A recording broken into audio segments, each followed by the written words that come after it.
नमस्कार. मी डॉक्टर गणेश लोखंडे, प्रमुख मानसशास्त्र विभाग, रयत शिक्षण संस्थेचे राव बहादूर नारायणराव बोरावके कॉलेज, श्रीरामपूर. आजच्या घटकामध्ये आपण चिंता विकृतीचा एक खास प्रकार, विचारकृती अनिवार्यता चिंता विकृती या संदर्भात माहिती घेणार आहोत. आपणास माहीत आहे की चिंतेतील विचार हे निरर्थक असतात. चिंतेमध्ये असणारे विचार हे नकारात्मक असतात. चिंतेमध्ये असणारे विचार हे व्यक्तीला त्रास देतात. म्हणून तर व्यक्तीला त्रस्त करून सोडणाऱ्या मुक्त दिशाहीन विचारांना चिंता असं म्हटलं जातं. चिंतेचे वेगवेगळे प्रकार पडतात. त्याच्यामध्ये विचारकृती अनिवार्यता नावाचा एक चिंता विकृतीचा खास प्रकार आहे. सर्वसाधारणपणे या चिंता विकृतीच्या प्रकारामध्ये व्यक्तीमध्ये असणारी लक्षणं ही विचार आणि कृतीशी संबंधित असतात. निरर्थक विचार, निरर्थक कृती सातत्यानं वारंवार पुन्हा पुन्हा करत राहणं म्हणजे विचार कृती अनिवार्यता असते. याच्यामध्ये एकच एक विचार व्यक्तीची पाठच सोडत नाही. व्यक्ती त्या विचारापासून दूर जाण्याचा प्रयत्न करत असते आणि विचाराला अनुसरून व्यक्तीकडून कृती केली जाते. पुन्हा पुन्हा तीच कृती केली जाते, पुन्हा पुन्हा त्याच हालचाली केल्या जातात.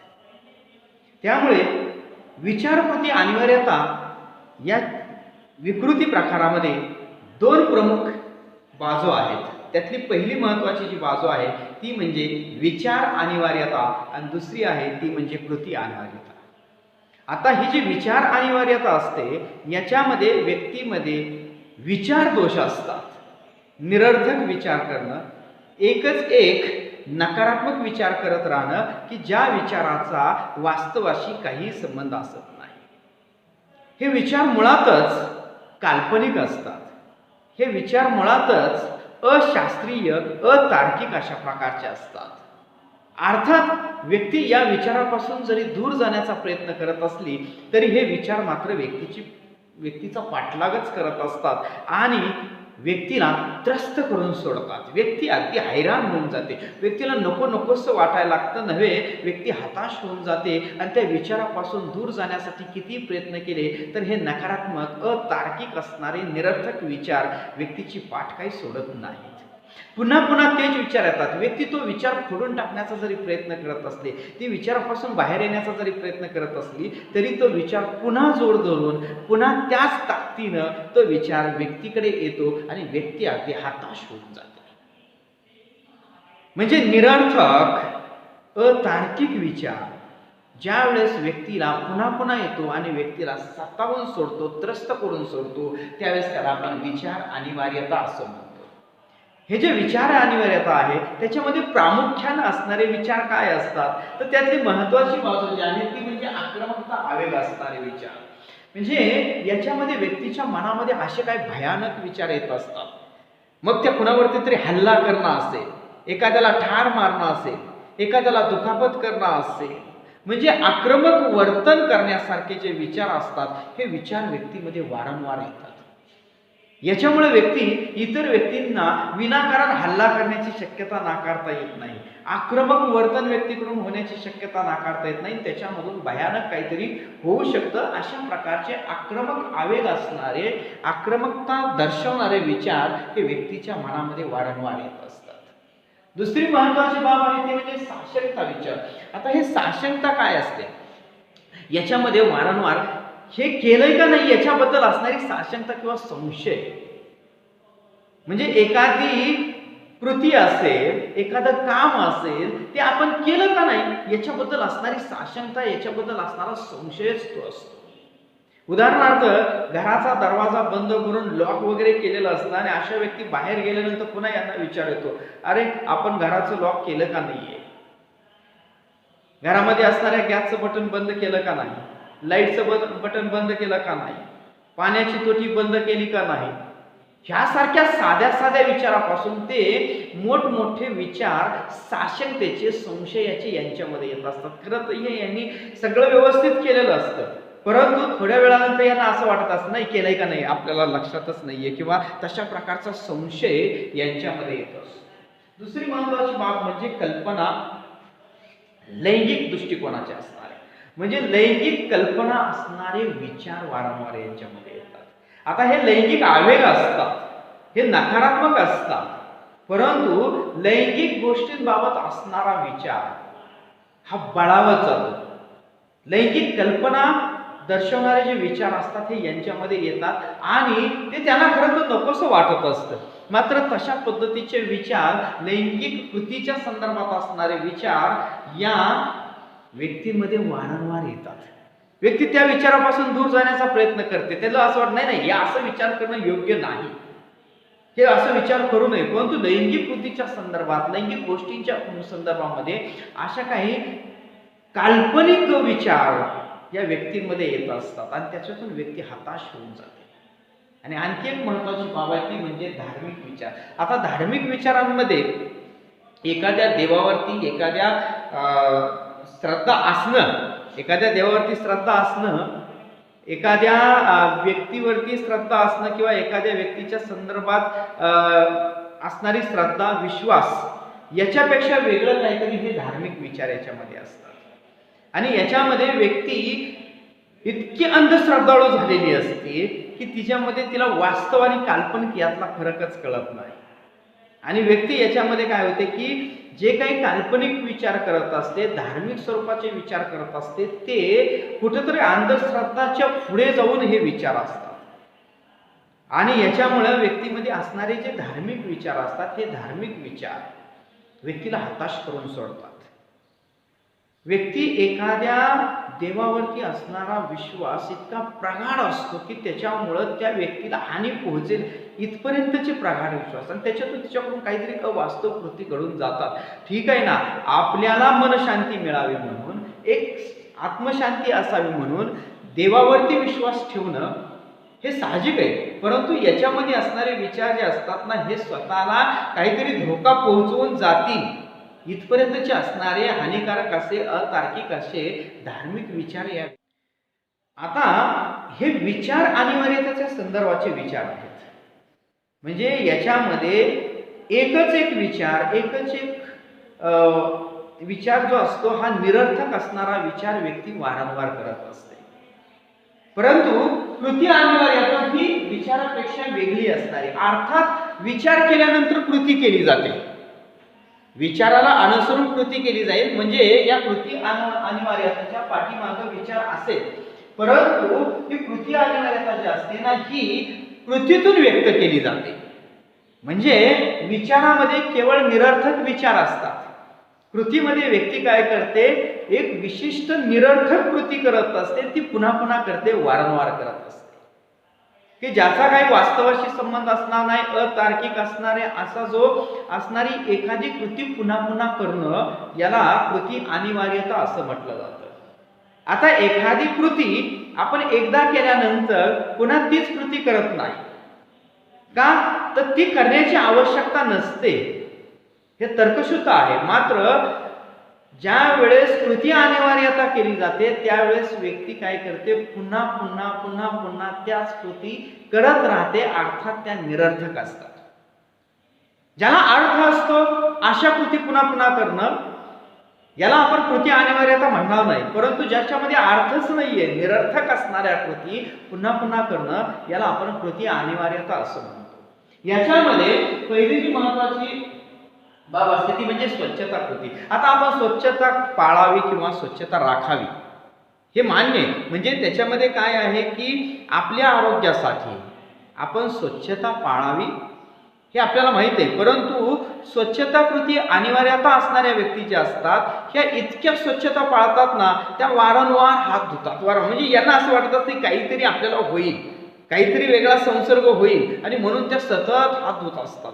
प्रत्येक वस्तूला हात लावला की हात धुतात नाही ना, तर मग यांच्याकडून स्वच्छता कृती ज्या असतात ना, या घराची स्वच्छता वारंवार करतात, परिसराची स्वच्छता वारंवार करतात. म्हणजे आपल्या घराच्या सभोवताली जो परिसर असेल तो वारंवार, म्हणजे सकाळी एकदा स्वच्छ केला ठीक आहे ना, परंतु त्या एकदा स्वच्छ केल्यानंतर पुन्हा अर्ध्या तासाने पुन्हा स्वच्छ करतील. म्हणजे घराची फरशी पुसायची आहे ना, एकदा पुसलीनंतर ठीक आहे ना, परंतु दर अर्ध्या एक तासाला पुन्हा पुन्हा पुन्हा पुन्हा घराची फरशी पुसत राहणं ही स्वच्छता कृती अनिवार्यता असते. वारंवार आंघोळ करणं, दिवसाकाठी 10-10, 15-15 वेळा हे व्यक्ती आंघोळ करतील. म्हणजे या निरर्थक आहे ना, ही कृती काय आहे, निरर्थक आहे. दुसरी महत्वाची बाब आहे ती म्हणजे क्रमबद्धता कृती. आता क्रमबद्धता कृती म्हणजे काय, आपण आपल्या वस्तू ज्या असतात त्या व्यवस्थित ठेवणं असते. मग त्या घरामधील असतील, ऑफिसमधील असतील, किंवा आपला ज्या ज्या ठिकाणी म्हणून संबंध येतो, वावर असतो, त्या त्या ठिकाणी असणाऱ्या वस्तू व्यवस्थित ठेवणं. परंतु ह्या व्यक्ती काय करतात, त्याच्यामध्ये अगदी वारंवार क्रमबद्धता त्याच्यामध्ये आणत असतात. आणि मग ती एकदा ठेवलं ना तर ठीक आहे ना, पुन्हा नाही, पुन्हा एक अर्धा एक तासानंतर पुन्हा त्या वस्तू बाजूला काढतील, पुन्हा त्या व्यवस्थित ठेवतील. उदाहरणार्थ पुस्तके असतील, कपाटामध्ये एकदा व्यवस्थित मांडली ना, तर ह्या व्यक्ती दिवसाकाठी 4, 5, 6 वेळेस काय करतील, त्या पुस्तकांची रचना जी आहे ती व्यवस्थित मांडून ठेवतील. म्हणजे काय आहे की हे केलेलंही व्यवस्थित आहे, परंतु ते काय करतात, पुन्हा ती पुस्तक काढतील, पुन्हा ठेवतील. घरामध्ये भांडी असतील ती व्यवस्थित ठेवतील, पुन्हा ते काढतील, पुन्हा अजून व्यवस्थित ठेवतील. म्हणजे याच्यामध्ये काय क्रमबद्धता यांच्यामध्ये कृती असताना दिसून येते. दुसरी महत्वाची आहे ती म्हणजे साशंकता कृती. आता ही साशंकता कृती जी आहे ही विचार अनिवार्यता ज्याच्यामध्ये असते, त्याच्यामध्ये जसं एखाद्या बाबतीत संशय असतो किंवा साशंक असतात, इथं सुद्धा कृतीच्या बाबतीत साशंक असतात. म्हणजे घराचं लॉक केल्यानंतर पुन्हा ते ओढून पाहतील. आता 1-2 वेळेस ओढून पाहणं ठीक आहे ना, परंतु काय आहे 15 वेळेस 20 वेळेस ओढून पाहणं, पुन्हा बाहेर जाणं, त्यानंतर पुन्हा असं वाटतं नाही नाही बंद केलं का नाहीये, पुन्हा माघार येतील, पुन्हा ओढून पाहतील. म्हणजे काय, याच्यामध्ये एक साशंकता असते आणि त्यामुळे ती कृती वारंवार केली जाते. म्हणजे लॉक केलं की नाही, गॅसचं बटन बंद केलं का नाही, आणि याच्याबद्दल काय असते, इतकी साशंकता असते की ते पुन्हा पुन्हा कृती केली जाते किंवा पुन्हा पुन्हा ते पाहिलं जातं. त्याला साशंकता कृती असं म्हटलं जातं. त्यानंतर तपासून पाहणे. आता तपासून पाहणे म्हणजे काय आहे, तर आपण जे काम केलेलं असतं ना, हे काम आपण एकदा केल्यानंतर ते तपासून पाहतो. ठीक आहे, एक वेळेस तपासून पाहिलं ते बरोबर आहे. म्हणजे एखादा अर्ज लिहिला तो वाचून पाहणं हे तपासून पाहणे झालं. परंतु वारंवार तपासून पाहणे म्हणजे अगदी पोस्टामध्ये जर या व्यक्ती गेल्या ना, तर पोस्टा ज्या ठिकाणी पत्र पाठवायचं आहे तो पत्ता वगैरे व्यवस्थित लिहिलेला असतो ना, तरी ह्या अनेक वेळा तो तपासून पाहतात बरोबर आहे का नाही. अनेक वेळा तपासून पाहतील. एक वेळेस 2 वेळेस ठीक आहे, एखादा अर्ज 1 वेळेस 2 वेळेस ठीक आहे, परंतु तो वारंवार तपासून पाहिला जातो. एखादं काम केलंय ना, ते अनेक वेळा तपासून पाहिलं जातं. ठीक आहे ना, एखाद्या कामामध्ये अचूकता येण्यासाठी, त्याच्यामध्ये विश्वसनीयता राहण्यासाठी म्हणून आपण ते पुन्हा पुन्हा तपासून पाहतो. पुन्हा पुन्हा म्हणजे ते अनेक वेळा नाही, 1-2 वेळेस. परंतु या व्यक्ती असतात ना, कृती अनिवार्यता असणाऱ्या ह्या व्यक्ती एकच काम अनेक वेळा तपासून पाहतात आणि याच्यामध्ये हताश होतं, याच्यामध्ये थकवा यायला लागतो पुन्हा पुन्हा. दुसरी महत्वाची बाब आहे ती म्हणजे गणन करणे. आता गणन कृती याच्यामध्ये काय आहे की यांना असं एक वाटत असते की नाही, आपण एखादं काम किंवा आपण एखादी कृती करत असताना, एखादं वर्तन करत असताना ह्या काय करतात, विशिष्ट एखादं अंक असेल याचं गणन करतात. मग तो एकच अंक असेल किंवा अनेक अंक असतील, किंवा मग बोटे चाळणे असेल, बोटे मोजणे असेल, त्यानंतर त्या कामाला हात लावणं असेल, अशा प्रकारची गणन कृती यांच्यामध्ये असणार. आता हे काय आहे, याच्यामध्ये असणारा श्रद्धेचा भाग वेगळा, परंतु तो सवयीचा भाग म्हणून तो अनेक वेळा होत जातो आणि त्यावेळेस त्याच्यातून विकृती निर्माण होत जाते. म्हणजे एखाद्याला असं सांगितलं असतं की नाही नाही, तुम्ही कोणतंही काम करत असताना अमुक एखादं अंक असेल, अमुक एखादी कृती असेल, ते करत चला. हे एखाद्याला ती श्रद्धेचा भाग झाला त्या व्यक्तीचा. परंतु यामध्ये व्यक्ती काय करते, अनेक वेळा त्या कृती करत राहते, अनेक वेळा ती गणनाची कृती केली जाते. मग त्याच्यामध्ये गोटे मोजणे असेल वगैरे अशा कृती यांच्याकडून होत राहतात.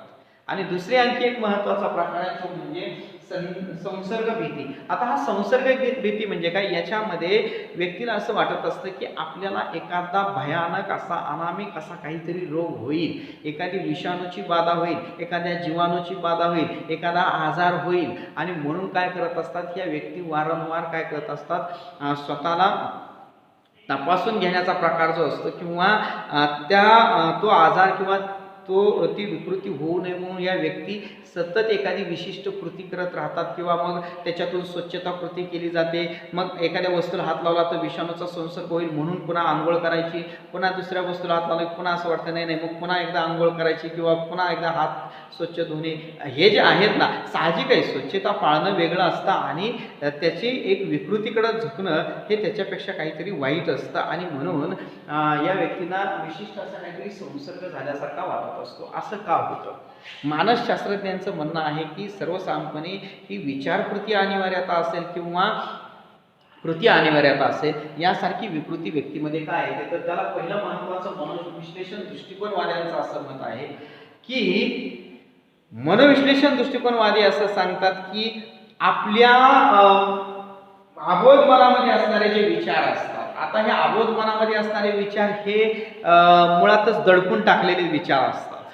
हे विचार मुळातच आपण दमित केलेले विचार असतात की जे विचार बाहेर आल्यानंतर आपल्याला असं वाटत असतं की नाही नाही याचा आपल्या अहमला काहीतरी धोका आहे, याच्यामुळे आपल्या अहमला काहीतरी हानी होऊ शकते. असे अबोध मनामध्ये असणाऱ्या अतृप्त इच्छा असतील, प्रेरणा असतील, आकांक्षा असतील, त्या अबोध मनातील विचारांमुळे व्यक्तीमध्ये काय होतं विचारकृती अनिवार्यताची विकृती येण्याची शक्यता असते. आता अर्थात असं असतं की एखाद्या व्यक्तीमध्ये विचार अनिवार्यताही असू शकते, केवळ काहींमध्ये कृती अनिवार्यताही असू शकते, परंतु बहुतांश वेळा विचार आणि कृती अनिवार्यता हे दोन्ही असण्याची शक्यता अधिक असते. तर मनोविश्लेषणवादी मानसशास्त्रज्ञांचं असं मत आहे की अबोध मनामध्ये असणाऱ्या ज्या काही दडपून टाकणारे विचार असतात, दडपून टाकणाऱ्या भावभावना असतात, त्या भावभावनांचा परिपाक म्हणून व्यक्तीमध्ये विचारकृती अनिवार्यता नावाची विकृती येत असते.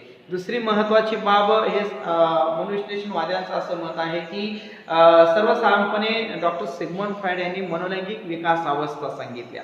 त्या मनोलैंगिक विकास अवस्थांमध्ये गुदावस्था नावाचा जो अवस्था प्रकार आहे त्याच्यामध्ये त्यांचं असं मत आहे की म्हणजे या मलमूत्र विसर्जनाच्या कालखंडामध्ये पालकांकडून बालकाला ज्या वेळेस अतिशय कडक पद्धतीनं मलमूत्र विसर्जनाचं प्रशिक्षण दिलं जातं, कडक बंधनं लादली जातात, त्याचा परिपाक म्हणून या कालखंडामध्ये स्थिरीकरण होतं आणि स्थिरीकरण होण्याचा परिणाम म्हणून या विचारकृती अनिवार्यता नावाच्या विकृतीत बळावण्याची शक्यता नाकारता येत नाही.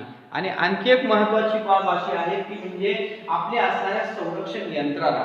आता खरं तर संरक्षण यंत्रणा ही म्हणजे जखमेवर केलेली तात्पुरती मलमपट्टीच असते, परंतु मानसशास्त्रज्ञ मनोविश्लेषण दृष्टिकोनवाद्यांचं असं मत आहे की या संरक्षण यंत्रणा काय करतात तर आपल्याला समस्येपासून सुटका करण्याचाच एक प्रयत्न असतो तो, आणि तो काल्पनिक असतो. याच्यामध्ये व्यक्ती काही वास्तविक दृष्टिकोनातून विचार करत नसते, तर काल्पनिक दृष्टिकोनातूनच हे संरक्षण यंत्रणांचा वापर असतो. याचा वापर अधिक झाल्यानंतर या संरक्षण यंत्रणा दुधारी तलवारी सारख्याच असतात आणि म्हणून या अवस्थेमध्ये ज्यावेळेस व्यक्ती काय करते वारंवार संरक्षण यंत्रणा वापरते आणि अहम बचाव करण्याचा प्रयत्न करत असते, त्याच्यातून काल्पनिक विश्वामध्ये जाते, त्यातून ही विचारकृती अनिवार्यता नावाची विकृती येऊ शकते. आणि ॲडलर यांचं असं मत आहे की पालकांची असणारी वर्चस्व वृत्ती म्हणजे पालक काय करतात की पालकत्व शैली वापरत असताना जी काही वर्चस्व शैली जी त्यांची असते किंवा अति कडक शिस्त लावणं असेल,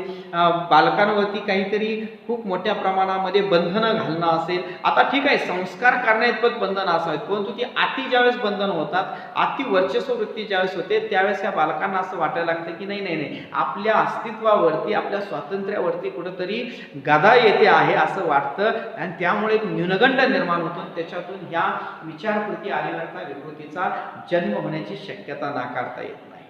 दुसरी महत्वाची वर्तनवाद्यांचं असं मत आहे की सर्वसाधारणपणे व्यक्तीला ज्या वेळेस अतिचिंता वाटायला लागते किंवा एखाद्या उद्दीपकाचा धोका वाटायला लागतो, अर्थात तो उद्दीपक तितका धोकादायक नसेलही, परंतु चिंतेची पातळी ज्यावेळेस वाढते, धोक्याची पातळी ज्यावेळेस वाढते त्यावेळेस असं व्यक्तीला वाटतं की नाही नाही आता आपल्याला या उद्दीपकांपासून काहीतरी धोका आहे आणि त्याच्यातून बचाव करण्याचा एक मार्ग म्हणून व्यक्ती काय करत असते विचारकृती अनिवार्यता आणि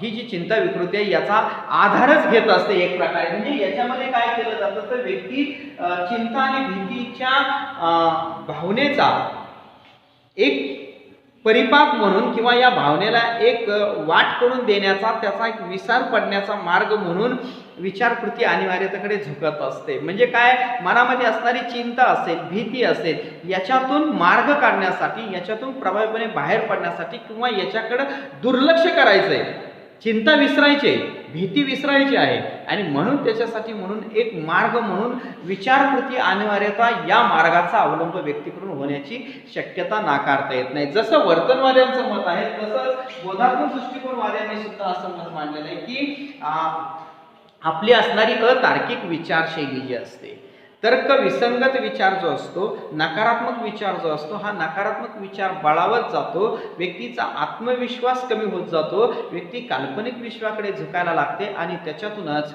ही विचारकृती अनिवार्यता नावाची विकृती व्यक्तीमध्ये यायला लागते.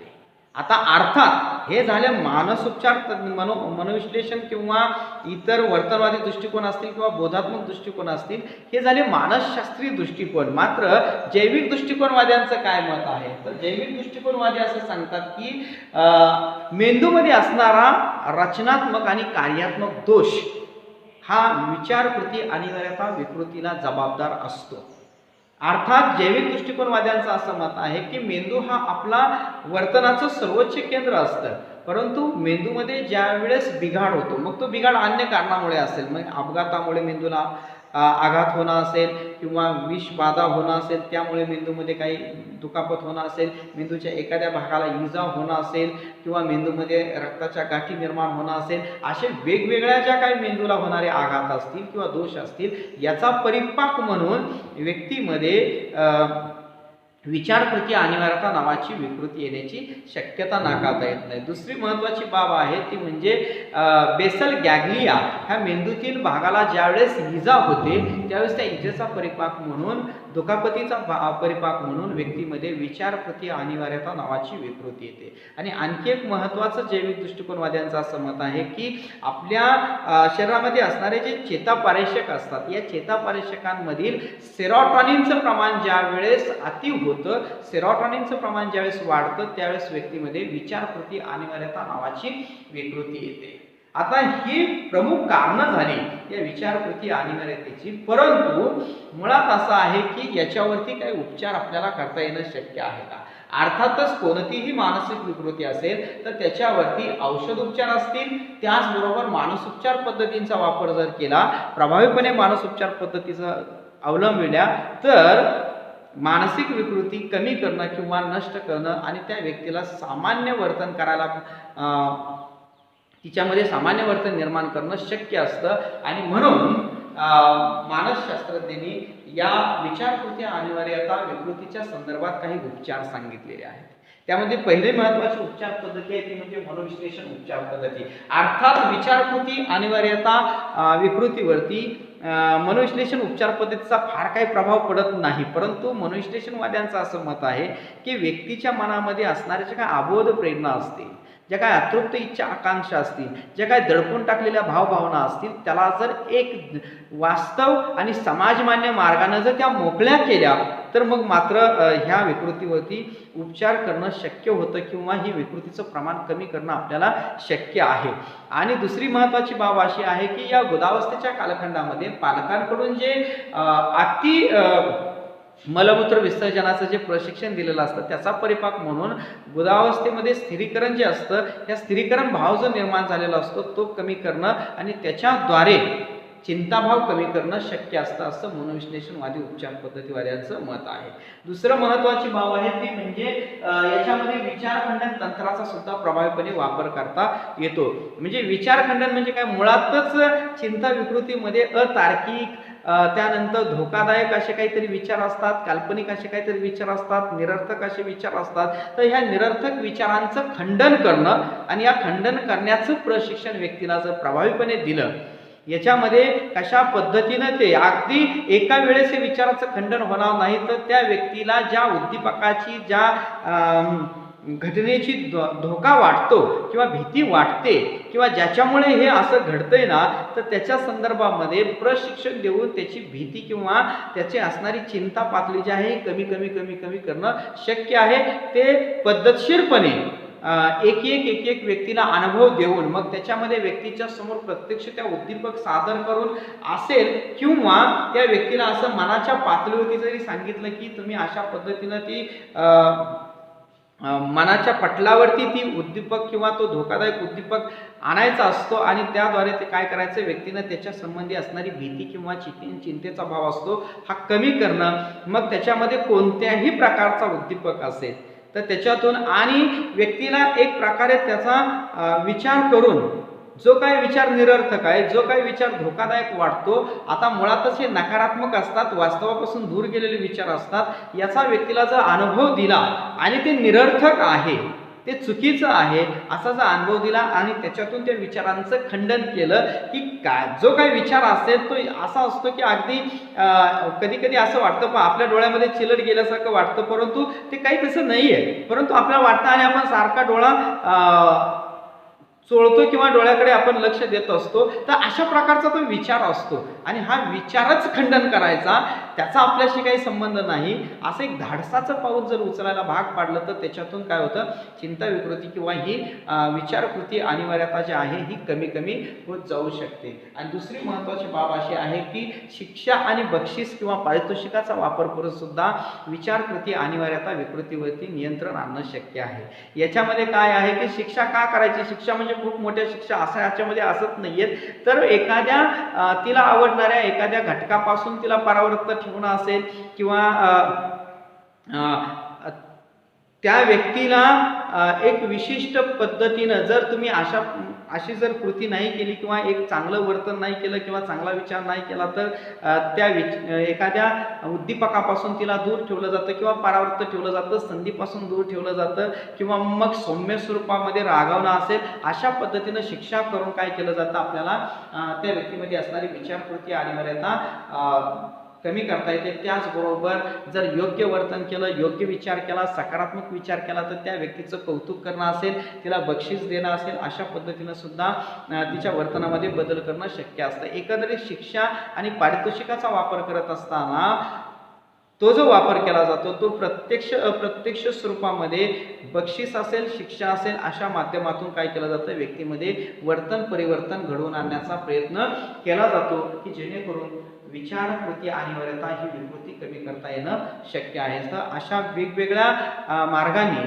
विचारकृती अनिवार्यतेवरती उपचार करणं शक्य होतं. धन्यवाद.